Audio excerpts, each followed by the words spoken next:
Hello and welcome to the Nutrition and Alternative Medicine Podcast.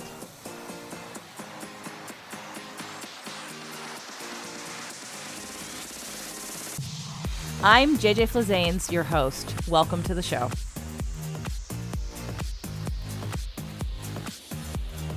Hello! Today's show is the hidden dangers in our food. I hope that you've enjoyed the shows thus far on the Nutrition and Alternative Medicine Podcast. Today's guest is an important part of nutrition and alternative medicine, Chef Aroush. And when I originally published this show, it was the first time I had had a recorded conversation with Chef Aroush. I've met him many times in person, and he is Armenian, and he's got an accent. And I don't know if it's hard for others to decipher everything that he says or not. I know sometimes it's hard when anyone has an accent that is different than yours. I mean, for some of you, maybe I have a different accent. I don't know. But I wanted to forewarn you that this show is important in terms of the information that Chef Aroush shares with us, but may not be as easy to understand as some of the other shows have been, especially if English is your first language. And if you're used to me, my voice, my guests thus far, I just wanted to give you a forewarning. So please try to bear with the show. It isn't horrible. It's just a little bit different, and it's great because the reason why I'm publishing it again is because of the information and the story that Chef Aroush has for us. I think there's a lot of lessons to be learned, and I didn't want to deny you that opportunity. I just wanted to warn you ahead of time that he's got an accent, and it may be a little different than what you're used to. So I hope you enjoyed today's show and you get something out of it. Today we're going to talk about the hidden danger in our food. And we have Chef Aroush with us. Chef V came to the realization that there is far more to food than the culinary aspect when he was diagnosed with non-celiac gluten sensitivity. Having made the shift to and reaping the benefits of the gluten-free lifestyle, he became a certified gluten practitioner and reignited his passion for nutrition. He now approaches food as medicine, combining his culinary education in Italy and 20-plus years in the culinary field as a chef, restaurateur, caterer, and consultant with the latest scientific research in the nutritional and dietary field. He provides coaching and consulting to help professionals and families to repair damage caused by years of food abuse and to reach their health goals, regain their energy, lose weight, and take control of their health. He inspires and instructs them to create deliciously nutritious meals, all without dieting or feeling deprived. Welcome, Chef Aroush. Well, thanks for having me, JJ. Thanks for the lovely intro. Well, you're welcome. You obviously have earned it. Let's tell people about this. I know we've talked before about all kinds of fun baking and definitely being trained in Italy, all the gluten and all the pastries. And Tell people about that journey from being in Italy and studying and making all these wonderfully rich foods with dairy and gluten, and how you found out you were gluten sensitive and then that transition. So start telling us at the beginning. Well, clearly I've had a love for cooking and baking since I was a child. So that's when I was in my about 14, 15, I decided I wanted to be a professional chef. So that's where kind of the whole journey started. Obviously, I did not know back then, even though now I know the signs were there, but I did not know I had a gluten issue. Just like everybody else, most of us who have an issue, generally the first reaction is, I can't give up the food that we have a reaction to it, without knowing it. Gluten was for me. In fact, my diet really consisted of pasta, pizza, paninis, pastries, croissants, and breads. That was my life from morning to night. So up until I found out that I was really sensitive to it, that was the cause of most of my problems. And what were those problems? Like, what kind of symptoms did you have? The most immediate one were really back pain, which is an inflammation basically, joint pain, which I always kind of swept it under the carpet in the sense of, you're always standing on your feet all day long in the kitchen, you're always chopping or sauteing. It's kind of, you think it would be part of the profession, one of the side effects of the profession. Or you always go like, well, maybe I lifted something in the wrong way. So you kind of always write it off. What was the moment that you decided to even get tested and ask the question, do I have a problem? Because of my back pain, I used to get adjusted every week pretty much. That was my thing, my routine every week to get adjusted. Makes me feel better for a short time. And then we're back to square one. A friend of mine, Dr. Michael Parsons, she was the one who kept on insisting, "Is like, dude, this is not muscle issue. This is not a joint issue. You have food sensitivity." And we're like, yeah, whatever. I just put it off completely because it's kind of, none of us think about food sensitivity or food having an issue with our health or back pain or joint pain or muscle issues or fatigue or foggy brains, right? We don't really associate that immediately with all these symptoms. But after, really, she was after me for about a good year and a half until I decided to try it. The minute I tried to eliminate gluten, I actually started feeling totally better. My back pain went away, my joint pain went away, and I didn't really buy the whole concept still, like most people don't. So I started reintroducing gluten again, and the pain would come right back. After doing it a couple times, finally hit home. It's like, okay, dude, you got a problem. Get over it and really start getting off gluten. The funny part was we used to do classes with her for her patients. So doing gluten-free wasn't really totally unusual for me. I just never adopted it for myself. So you already knew how to do it and had faith and no fear of finding substitutions for yourself. No, exactly, because as I said, we used to teach classes for her patients who had suffered various issues related to gluten sensitivity. But I never really thought it would be something that I'm getting ready for myself. So I never really adopted it until I realized, okay, well, this is it. This is a problem. And then when I started digging deeper and deeper, I found out a whole bunch of other symptoms that I've totally ignored, that I did not know about. Such as other symptoms? Such as brain fog. I was your typical ADD child in school.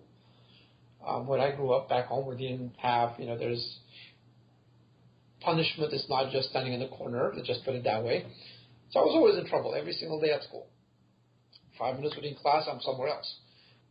And in my 20s, I started having seizures. There is neurological issues or more of a brain-related disorders or issues that run in my family. My father passed away from Alzheimer's.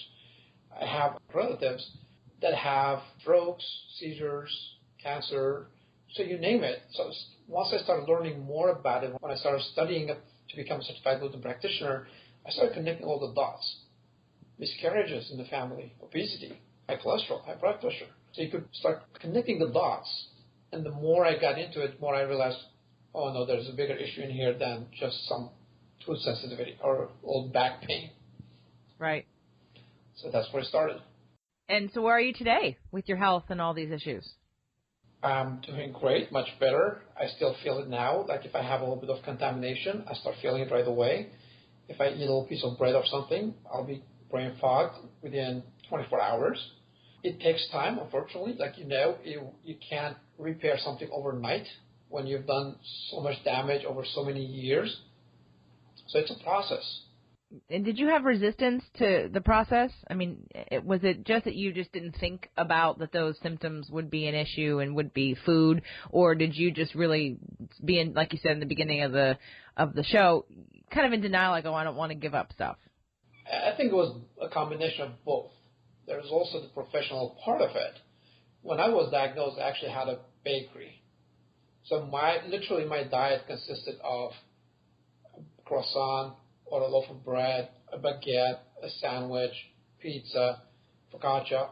That was my diet throughout the day. In the afternoon, probably was always a piece of cake or another pastry. So that was my diet. From the professional perspective of it, it was like, well, I can't feed somebody something I'm not trying. That I don't know how it tastes like. So that was the resistance from that perspective.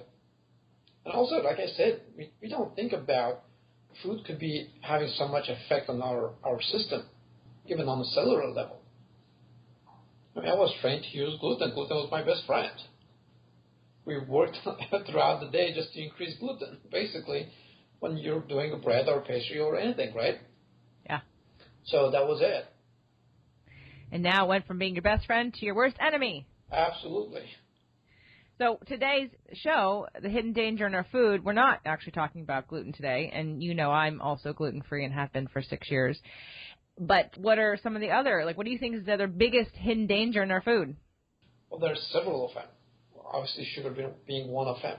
But I think genetically modified foods are probably the top of the list. Okay, so let's talk about that. What is so it's a GMO, right? GMO stands for genetically modified organism, right? Correct. And what is a GMO? The way they create the genetically modified organism is basically it's a process of infection. So they take a molecule, they take a protein, they take, let's say, a soy or corn, and they add something infectious to it. In this case, they add pesticides to it to make them resistant to pesticides. However, there's not a proven scientific method, nor they know what could cause on the long term. So the side effect of it could be anything. We're still learning. In fact, most of the studies that have been published they've been done overseas because of the whole political pressure that involved in this whole GMO issues. But basically, just the premise was to provide people with more food. It was the way they sold it. That it required less water. It produced higher yields. It was supposed to use less pesticides. It was supposed to advance agriculture. But the whole thing has really happened to be totally the opposite. In fact, now they use more pesticides, and they know that the pesticides stay in the crops much longer. So they could spray the whole crops without killing the crops, but they'll kill the weeds. That was the main goal of it. I would expand it far beyond that. Could we then simplify in a broad stroke kind of way that a GMO then really would be packed full of pesticides? Basically, that's what we're doing. It sounds like it from what you're describing. It sounds like not only did we add pesticide to the molecule to change it to make it resistant to pesticides and to resist bugs for a higher yield of a crop, but now we can spray pesticides on it and it won't die. It'll just kill whatever's around it. So now we have pesticides in the gene and then pesticides in the plant from spraying it to kill the weeds. So it sounds like just a big sponge of pesticides. Basically, yeah. And unfortunately, there was actually no test done. The longest amount of tests that they had done was about 3 months. So that was very unscientific, so to speak. Now, initially they said, well, the main pesticide of it is actually glyphosate or Roundup. So that's why you have Roundup Ready corn or Roundup Ready soy. The main active ingredient, which is glyphosate, initially is still actually sold as something that will disintegrate itself within a couple of weeks.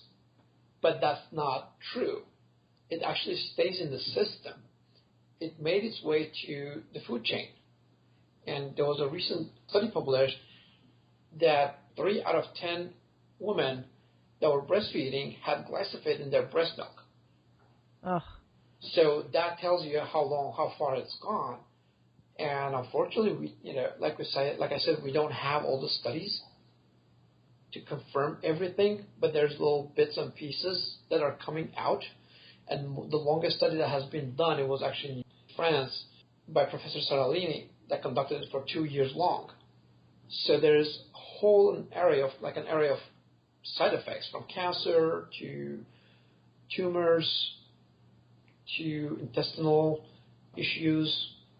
So the side effects are tremendous. It goes on and on.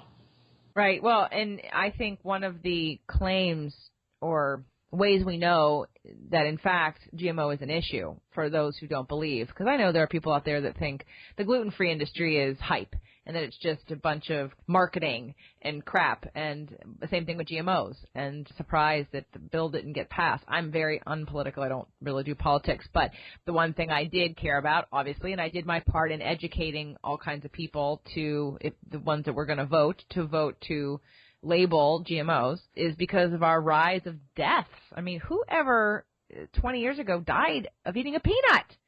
But all of a sudden, foods are turning to be killers. And the only thing that's changed is that we've started genetically modifying our foods.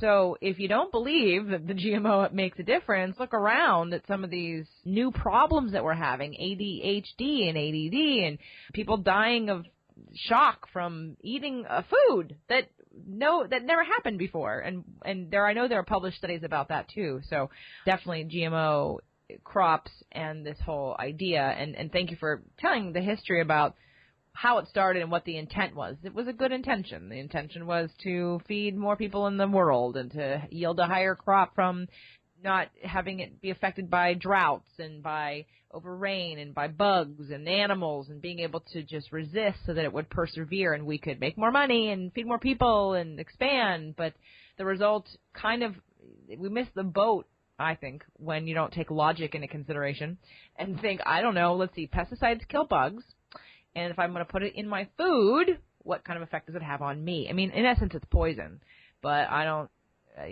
to me it's logic, but most people aren't really going to care until something bad happens.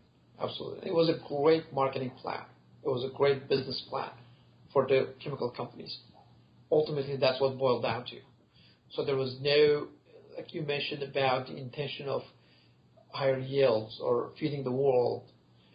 They have the technology. We have the technology today to actually feed the world 10 times over without using any chemicals. It's out there. So I think we've covered why it's important to be aware of it. Whether you are on this side of you're already concerned and buying GMO-free food, or you're on the fence of wondering if you should care, or maybe we've convinced you that GMOs are something to be concerned about, maybe even just pulling them out of your diet, we probably have covered that it's important to be aware of it and that they're not as safe as they claim to be. So from there on, how else, and I know you mentioned some other issues and symptoms, how else, again, Varoush, does this affect our health? Like, what else do we know is out there because of GMOs, because there's no other reason that people are having these effects? Tumors. That study that was conducted for over 2 years by Professor Seralini in France and his team, they noticed that after 4 months of GMO fed, they fed the rats for about 2 years, but most of them started having tumors after the 4th month.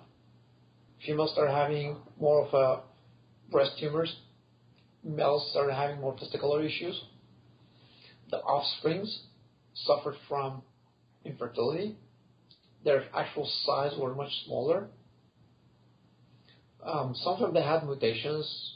Some had as gross as having hair on their tongue. Some of the offsprings had no tails. So the mutation is really, it's almost like a slap on the wall. You don't know what's going to come out of it because there's no scientific really proof or study, or it wasn't done properly to know the exact outcome from it. We could say mutation then. Cancers, so it sounds like mutations. Absolutely. More than one way, correct, yeah. Wow, okay. So, and I think you've already mentioned that it sounds like we don't really need these GMO crops as the chemical companies claim. So we could feed the world 10 times over without chemicals, yes? Correct. According to experts, we have the technology to do that. And for them, it's really about balancing the good bacteria and bad bacteria, just like in our guts, right? So once you balance the nutrients in the soil, guess what? Then you could manipulate what grows in that soil. If you're growing weeds, if you have an abundance of weed in your soil, then there is some imbalance that's causing it to grow more than to thrive, I guess, more. So it's the same thing in our guts. If we have that balance of more friendly bacteria versus the bad bacteria, guess what? We're in perfect health, right? Considering that most of our immune system is in our gut, about 70 to 80% of it. Right. So just managing the real good and bad bacteria. So we have the technology to feed the world, just like we also have the technology to cure most diseases that people are still suffering with, but that's a different conversation. It's along the same lines, but it's a little political in nature, who you're listening to, Western medicine versus sort of alternative medicine and trying other things. So let's identify what are the highest GMO foods in the market today. The top ones are corn, soy, alfalfa, which, by the way, enters the chain through the animal feeds, some zucchini, some yellow squashes, Hawaiian papaya, cotton, and canola. I might be forgetting one in here. There was something, and I missed it because of your accent. And tell me where you're from again. I'm Armenian. You're Armenian, yes. Okay, very lovely accent. So I got corn, soy, alfalfa, zucchini, and some yellow squashes, papaya. Hawaiian papaya only. Hawaiian papaya only. Interesting, of course, so Mexican papaya is okay? It's not yet, correct.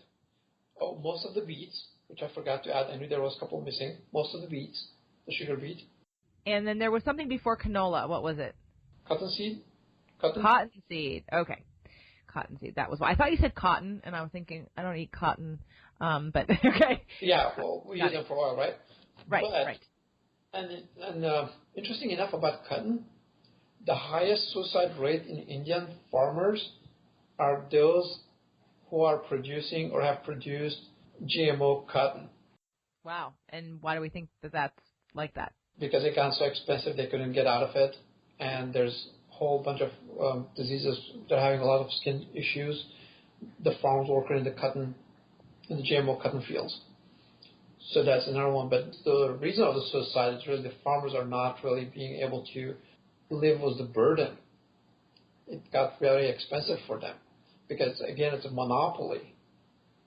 Once you start using it, you can't really convert it. You can't change. It gets into the soil. So you're kind of stuck. Yeah, that would be very depressing as well as expensive. And I know that some companies out there are also bullying and buying out and threatening and farmers who aren't using GMO crops. But we can't get into all that political stuff. Not to mention it's not fun to think about. And we can't force, the only way we can make change, in my opinion, is to put your money where you're going to see change. So stop buying it. So if we stop buying it, they'll stop making it. Exactly. At some point, we're going to win. Right. It's just going to take some time, and it's not about picketing or throwing down and getting angry and yelling at people. Just put your money somewhere else, and eventually there'll be a high demand. Now, we're going to take a break to thank our sponsors and come back and figure out how we can do to minimize this effect of the GMOs and how we can shop differently. Let's take a minute to thank our sponsors. Are you a member of Costco or Sam's Club and wish that they carried more organic, non-GMO products like Whole Foods or Sprouts? Do you love shopping online, like on Amazon Prime, and getting things delivered to your door quickly and easily? Well, being a member of Thrive Market gets you both. Thrive Market offers 25 to 50% off your favorite organic and non-GMO products, and they deliver directly to your door, so that's easy and hassle-free. And you can get your first month for free to try out the membership. Thrive Market offers a trusted, curated shopping experience and over 400 brands in the natural food space that are non-GMO, certified organic, dairy-free, nut-free, gluten-free, and made in the USA and more. Want to try it today? Go to save@thrive.com to start your free trial. Again, that's save@thrive.com. All right, Chef Bruce, what are we doing? How do we help this? How do we deal with this when we're going grocery shopping? And where do we go grocery shopping? And what should we be looking for? Like you said, you will vote with our dollars, right? So ultimately, it's really being aware of the products that could be GMO, the list that we just discussed about, and really avoid buying those. And if you were to buy soy or corn, make sure it's organic. So far, at least, the organic market is somewhat protected from using GMO products, even though there are lobbying pretty heavily to really let the organic producers use GMO products. So Monsanto is really busy at that as we speak. So really stick to mostly organic products. And currently organic products are all non-GMO then? Correct. Great. Okay, so buy all organic then? Well, as much as you can at least. At least eliminate the product, the dozen or so products that we just mentioned. Try to buy them organic as much as you can, or avoid them. In some cases, sugars, you could really avoid it. You don't have to have it. Eliminating some of the oils, for example, canola oil or cottonseed oil or soybean oil from your diet altogether. You're not only not supporting GMO product, but it's also better for you. You're eliminating some pro-inflammatory foods from your diet. Yeah, that's definitely, because it's not just about, we're talking about health, right, in general, the hidden danger in our food. It's not just that it's a GMO crop, it's that it's also inflammatory. And inflammation is really the root of a lot of these autoimmune disorders and your back pain and your joint pain and the gut issues and even cholesterol. We know now that really cholesterol is affected. Having a heart attack is not really about necessarily the balance and the height of cholesterol, right? It's about the inflammation that causes these issues. So, and I know from my own changing of my diet, I mean, my triglycerides and my cholesterol went down like 30 points. And I eat more butter and coconut oil than I ever have in my entire life. But I don't eat dairy, and I don't eat grains, and I don't eat gluten. And so I've removed just pretty much every inflammatory food from my diet. And I saw my blood cholesterol go down, and weight went down, and someone would look at me and think, wow, you eat a lot of butter. But I eat organic, grass-fed butter. So, Chef, can you help people sort of sort through this, and how could you help them? If you go on my website, there's plenty of information in there. That's culinarycreator.com. And I have plenty of information on my blogs, or I have several different programs that are remote, designed specifically to help people via Skype or via online, and I don't have to be there with them. So yeah, it's basically designed just to really remove all the inflammatory foods from your diet. So if I was to engage you and say I need you to help me, how would that work? I mean, obviously I call you and I'm going to pay you something, but what does that entail? I have several different programs. One of them that are just launched recently is basically a group program where we'll get some basics from you, understand where you are today, what you're doing, how's your health, and what your goals are. So we'll go through a questionnaire and figure out where you stand. From that point on, we'll create a diet that fits your needs.